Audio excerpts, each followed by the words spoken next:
Justice, interpellation ce mardi de Jean-Pierre Lisanga Bonganga par la police. Le coordonnateur du Rassemblement des Alliés de Félix-Antoine Tshisekedi Tshilombo a été conduit dans la matinée au parquet des Matete. Les raisons de son interpellation ne sont pas encore élucidées. Transport, l'obtention du permis de conduire en RDC suit un processus encadré, bien que peu connu par la population. La date butoir du moratoire relatif au contrôle de ces permis va jusqu'au 30 juin de l'année en cours. Nos reporters étaient descendus sur l'un des sites d'enregistrement. Vous allez suivre dans ce journal. À l'international, le président américain Donald Trump a scellé ce mardi un accord de défense sans précédent de 142 milliards de dollars avec l'Arabie Saoudite, une nouvelle ère dans la coopération stratégique entre les deux pays. Cet accord concerne des domaines clés tels que l'armement, l'intelligence artificielle et l'énergie. Nouveau journal sur Télé 50. Bienvenue à tous. Le coordonnateur du Rassemblement des Alliés de Félix-Antoine Tshisekedi Tshilombo, Jean-Pierre Lisanga Bonganga, a été conduit ce mardi dans la matinée au parquet des Matete. La police détentrice d'un mandat d'amener s'est présentée pour la deuxième fois en l'espace de 3 semaines. Tôt le matin au domicile du ministre honoraire. Les raisons de ces ennuis judiciaires qui subissent l'acteur politique pourtant proche du président de la République Félix-Antoine Tshisekedi restent non élucidées. Mais dans l'entourage de Lisanga Bonganga, on s'accorde à dire que cela peut être lié à ses initiatives politiques. Autre chose, vers une validation de la stratégie nationale de protection sociale non contributive en République démocratique du Congo, c'est l'objectif de l'atelier du ministère des Affaires sociales, Action humanitaire et solidarité nationale, au cours duquel la ministre Nathalie Aziza Mounana a appelé à la réduction de la pauvreté et à renforcer l'inclusion sociale et promouvoir le développement du capital humain. La ministre des Affaires sociales, Action humanitaire, Solidarité nationale, Nathalie Aziza Mounana, a lancé l'atelier de validation de la stratégie nationale de protection sociale non contributive pour la période 2025-2028 en République démocratique du Congo. Ces documents élaborés grâce à l'appui de la Banque mondiale visent à réduire la pauvreté de 7%, à renforcer l'inclusion sociale et à promouvoir les développements du capital humain en République démocratique du Congo. Pour sa part, le directeur des opérations de la Banque mondiale, Ali Sano, a souligné que cet atelier présente une étape clé dans la construction d'un système de protection sociale efficace et inclusive. Nous continuerons à travailler ensemble pour renforcer les capacités nationales, améliorer la couverture des programmes sociaux et assurer l'inclusion économique de tous les Congolais, en particulier les jeunes et les femmes. Nous avons la possibilité de bâtir un système de protection sociale robuste et accessible à tous, assurant ainsi que chaque Congolais puisse sortir de la pauvreté et contribuer à l'édification d'une nation plus stable et florissante. Pour Nathalie Aziza Mounana, l'événement de ce jour vise à valider, en passant en revue avec toutes les parties prenantes, les documents de la stratégie nationale de la protection sociale. Ce document va traduire les ambitions qui se fixent la République démocratique du Congo dans notre secteur pour les 5 prochaines années. Véritable projet de société ancré dans la vision de son Excellence, Monsieur le Président de la République, Félix-Antoine Tshisekedi Tshilombo, chef de l'État, qui n'aménage aucun effort pour la construction de l'État fort, prospère et solitaire. Un État qui s'engage à ne laisser personne de côté. D'où sa volonté inébranlable, telle qu'exprimée à travers le leitmotiv « Le peuple d'abord ». Ces travaux de validation vont durer 2 jours, réunissant les experts du ministère des Affaires sociales et ceux de la Banque mondiale, et vont permettre au gouvernement congolais de se doter d'un outil stratégique à la hauteur de ses ambitions dans les domaines de protection sociale, conformément à la vision du président de la République, Félix-Antoine Tshisekedi Tshilombo. À Kinshasa, les orphelinats se battent au quotidien pour offrir un minimum de dignité aux enfants qu'ils accueillent. Face à l'absence quasi totale du soutien de l'État, ces structures survivent grâce à la débrouillardise, la solidarité des familles, des bonnes volontés et l'implication ponctuelle d'étudiants. Un système fragile qui repose sur la générosité faute d'une véritable politique sociale. Et d'un autre côté, ces orphelinats sont aussi accusés d'exploiter ces enfants à des fins économiques. Dont l'encadrement des enfants en situation d'abandon ou en rupture familiale peinent aujourd'hui à remplir correctement leurs responsabilités. Certains sont des simples logis où responsables et enfants sont sur les qui-vive et dont les dénouements total. Une précarité que dénoncent avec amertume les responsables de ces centres. Pour pouvoir survivre, ces orphelinats font pratiquement les marches parfois, même en étant accompagnés des enfants. Une absence du gouvernement qui a laissé place à la solidarité citoyenne. Mais cela reste ponctuel et insuffisant pour couvrir les besoins réels. Les structures improvisent, certains responsables cultivent de petits potagers, d'autres sollicitent des églises du quartier. Nous nous débrouillons aussi pour avoir quelque chose pour la nourriture des enfants. Il y a aussi des gens de bonne volonté qui passent aussi pour assister les enfants. Mais ça va. En République démocratique du Congo, la protection et la prise en charge des enfants, y compris ceux vivant en orphelinat, sont encadrés par la loi numéro 09/001 du 10 janvier 2009 portant protection de l'enfant. Elle ne fournit cependant pas de directive spécifique concernant l'encadrement ou la gestion des orphelinats. Les gestionnaires des orphelinats ont lancé un cri d'alarme pour plus d'encadrement et de part du gouvernement, car un pays qui abandonne ses enfants abandonne aussi son avenir. Et en vue d'harmoniser le climat des affaires, le gouvernement du Olomami, Banza-Mouloumé Marmont, a inspecté les entreprises minières basées dans les territoires des Malé-Bankoulou. Sur place, le gouverneur a eu à comprendre toutes les réalités sur terrain. Lundi 12 mai 2025, le gouverneur du Olomami, honorable Banza-Mouloumé Marmont, a poursuivi sa mission dans le territoire des Malé-Bankoulou en visitant plusieurs sites miniers stratégiques. Accompagné d'une forte délégation d'experts du secteur minier, de la ministre provinciale des Mines, Madame Honorine Lunda, et de certains membres de son gouvernement, ainsi que plusieurs personnalités. Le gouverneur Marmont Banza a commencé sa tournée par les installations de l'entreprise MMR, l'un des principaux producteurs de la cassiterite et du coltan dans la province du Olomami. Cette visite s'inscrit dans la volonté du gouverneur de s'assurer que l'industrie minière respecte les normes et maximise les retombées économiques pour relever le climat des affaires au bénéfice de la population du Olomami.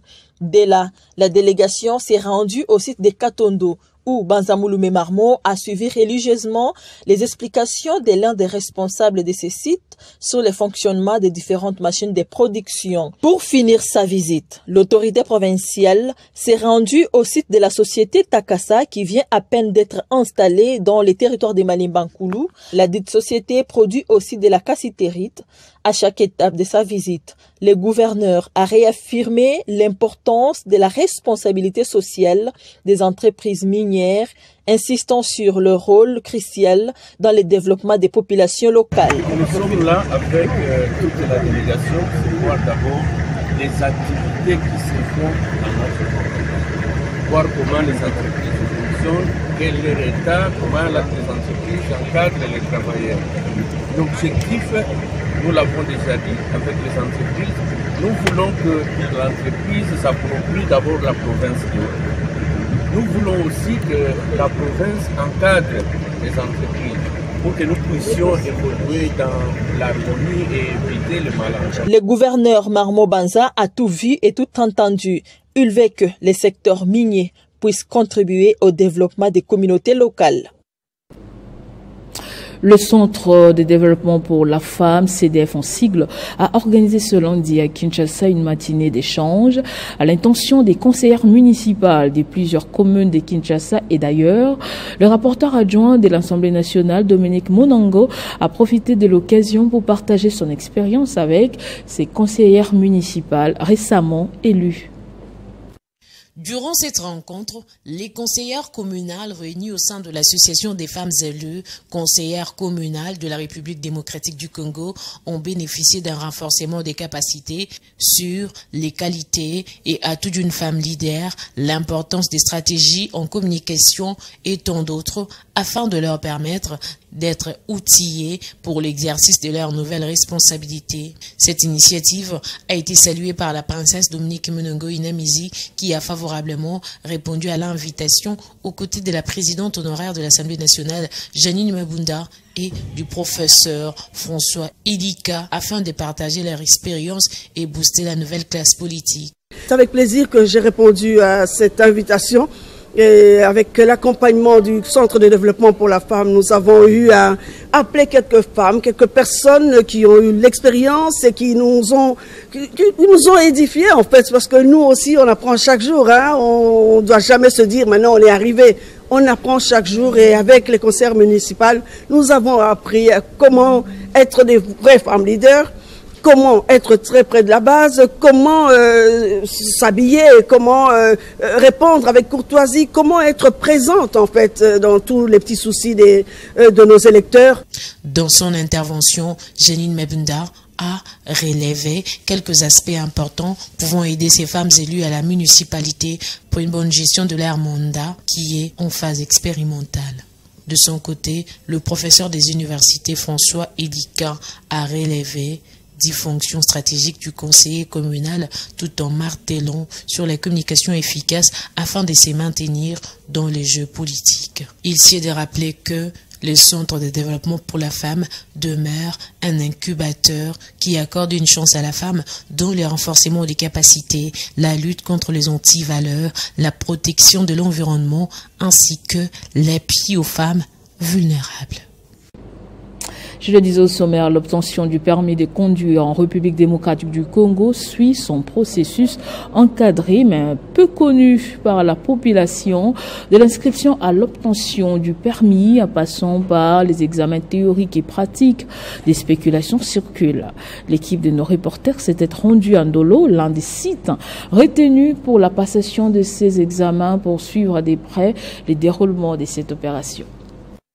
Depuis novembre 2024, le ministère des Transports a lancé la délivrance des permis de conduire biométriques sécurisés avec puces, tant nationaux qu'internationaux. Cette initiative vise à renforcer la sécurité routière et aligner les pays sur les normes internationales. Pour commencer, les candidats doivent se rendre uniquement dans une agence Robank pour payer le frais de passation d'examen, tant théorique que pratique, qui s'élève à 17,5 $ et également 5,5 $ pour le frais bancaire pour toutes les catégories confondues. Il devra également payer le frais de permis dans 38,5 $ pour la catégorie de motos, 71,5 $ pour la catégorie de véhicules et 99 $ pour la catégorie de poids lourds, dit grand car. Après paiement, on place les examens théoriques. Grâce aux différentes machines installées dans les sites, seuls ceux qui ont obtenu 12 sur 20 pourront accéder à la pratique. Au cas contraire, le candidat devra revenir après 8 jours pour le refaire. Côté pratique, le candidat se doit d'obtenir au maximum 5 sur 8 afin d'obtenir son permis. Ici, nous avons la mission d'abord de contrôler tous les documents administratifs et à partir de là, que nous allons vous déclarer éligible ou non éligible, tout en feuilletant tout ce que vous allez nous amener comme document. C'est-à-dire que c'est un service administratif, autrement dire. Carte d'identité ou le passeport, et puis une photo passeport. Vous allez présenter aussi votre formulaire que vous avez acheté à partir de la Raobank. Le constatateur va nous donner son avis. Si vous êtes éligible, on va vous orienter aux examens théoriques. Là, vous allez passer votre examen théorique sur le code de la route. 3 sites sont retenus à Kinshasa pour la délivrance de ce permis moderne, dont les sites d'Ndolo dans la commune de Barumbu, le site des météos dans la commune de Ngalema et le nouveau site des Sosimat dans la commune de Lagombe. Le directeur de la Commission nationale de délivrance de permis, Konade Ponsigle, a précisé que l'échéance prochaine se poursuivra fin juin et aucune justification sera valable pour toute personne qui ne seront pas éligibles. Oui, mais dans tous les cas, quand l'échéance, quand le moratoire sera presque à la fin, nous serons dans l'obligation d'abord de nous retrouver pour évaluer tout ce que nous avons fait. Assurément, ça ne manquera. On va vraiment évaluer, puisque moi, j'observe tout ce qui s'est fait. Je me rends compte que beaucoup de requérants n'ont pas encore eu le temps de passer ici pour obtenir leur permis de conduire. Rappelons que le ministre des Transports et celui de la Justice ont annoncé des poursuites judiciaires contre 6 agents du ministère des Transports. Ils sont accusés d'un réseau de falsificateurs de permis. Dans le monde, le président américain Donald Trump a scellé ce mardi un accord de défense sans précédent des 142 milliards de dollars avec l'Arabie Saoudite, marquant ainsi une nouvelle ère dans la coopération stratégique entre les deux nations. Cet accord s'inscrit dans un ensemble plus vaste des partenariats économiques totalisant 600 milliards de dollars et vient renforcer les liens bilatéraux dans des domaines clés tels que l'armement, l'intelligence artificielle et l'énergie. Ces contrats englobent l'acquisition par l'Arabie Saoudite d'équipements militaires de pointe fournis par plus d'une douzaine d'entreprises américaines couvrant des domaines tels que la défense aérienne et spatiale, la sécurité maritime, les systèmes de communication et la modernisation des forces terrestres. Bien que Riyad ait exprimé son intérêt pour l'achat d'avions de chasse F-35 de Lockheed Martin, aucune confirmation n'a été donnée quant à cette composante spécifique de l'accord. En parallèle, l'Arabie Saoudite s'est engagée à investir massivement dans les secteurs stratégiques américains, notamment l'intelligence artificielle, l'énergie et les infrastructures, portant le total des engagements économiques à 600 milliards de dollars américains. Parmi les initiatives notables figure l'achat de la société saoudienne visant à positionner le royaume comme un leader mondial dans le domaine de l'intelligence artificielle. Cette série d'accords reflète une volonté commune de renforcer les liens économiques et sécuritaires entre les deux pays tout en répondant aux défis géopolitiques régionaux. Cependant, elle suscite également des interrogations, notamment concernant l'équilibre des forces au Moyen-Orient et les implications pour les relations avec d'autres alliés stratégiques des États-Unis. Crise russo-ukrainienne, le président de l'Ukraine, Volodymyr Zelensky, a annoncé qu'il va se rendre ce jeudi à Ankara, en Turquie, pour des pourparlers de paix avec Vladimir Poutine, appelant à des sanctions occidentales les plus fortes jamais prises si les présidents russes refusent cette nouvelle rencontre. Alors que Moscou reste silencieux sur la participation de son dirigeant, les Européens menacent d'un durcissement des sanctions, tandis que les États-Unis envisagent d'envoyer des émissaires à Istanbul. À Ankara, le président ukrainien Volodymyr Zelensky attend son homologue russe Vladimir Poutine pour de pourparlers de paix cruciaux. Il a averti que l'absence de Poutine serait interprétée comme un refus de paix, appelant alors à des sanctions occidentales renforcées. La Russie n'a pas confirmé la participation de son président, évoquant plutôt l'envoi d'une déclaration. Pendant ces temps, les Européens préparent de nouvelles sanctions et le président américain Donald Trump pourrait se joindre aux discussions. Ces négociations sont perçues comme une chance majeure de mettre fin à un conflit qui dure depuis plus de 3 ans. La communauté internationale attend des signes concrets de la part de Moscou pour avancer vers une résolution pacifique. Du côté russe, certains observateurs dénoncent une pression excessive exercée sur Moscou, accusant les Occidentaux de vouloir imposer un cadre de négociations défavorable à la Russie. Le choix d'envoyer une délégation plutôt que le président lui-même serait une manière pour Kremlin d'éviter de cautionner un processus biaisé où la diplomatie semble servir de prétexte à de nouvelles sanctions. Moscou insiste sur la nécessité d'un dialogue équilibré qui respecte sa souveraineté et prenne en compte ses préoccupations sécuritaires légitimes. Ce journal est terminé. Place au rappel des titres. Justice, interpellation ce mardi de Jean-Pierre Lissanga Bonganga par la police. Le coordonnateur du Rassemblement des Alliés de Félix Antoine Tshisekedi Tshilombo a été conduit dans la matinée au parquet des Matete. Les raisons de son interpellation ne sont pas encore élucidées. transport, l'obtention du permis de conduire en République démocratique du Congo suit son processus encadré, bien que peu connu par la population. La date butoir du moratoire relatif au contrôle de ces permis va jusqu'au 30 juin de l'année en cours. Nos reporters étaient descendus sur l'un des sites d'enregistrement. Vous avez suivi dans ce journal. Dans le monde, le président américain Donald Trump a scellé ce mardi un accord de défense sans précédent de 142 milliards de dollars avec l'Arabie Saoudite, une nouvelle ère dans la coopération stratégique entre les deux nations. Cet accord concerne des domaines clés tels que l'armement, l'intelligence artificielle et l'énergie. Merci de nous avoir suivis depuis le Okatonga. L'information reste en continu et en temps réel sur votre télévision.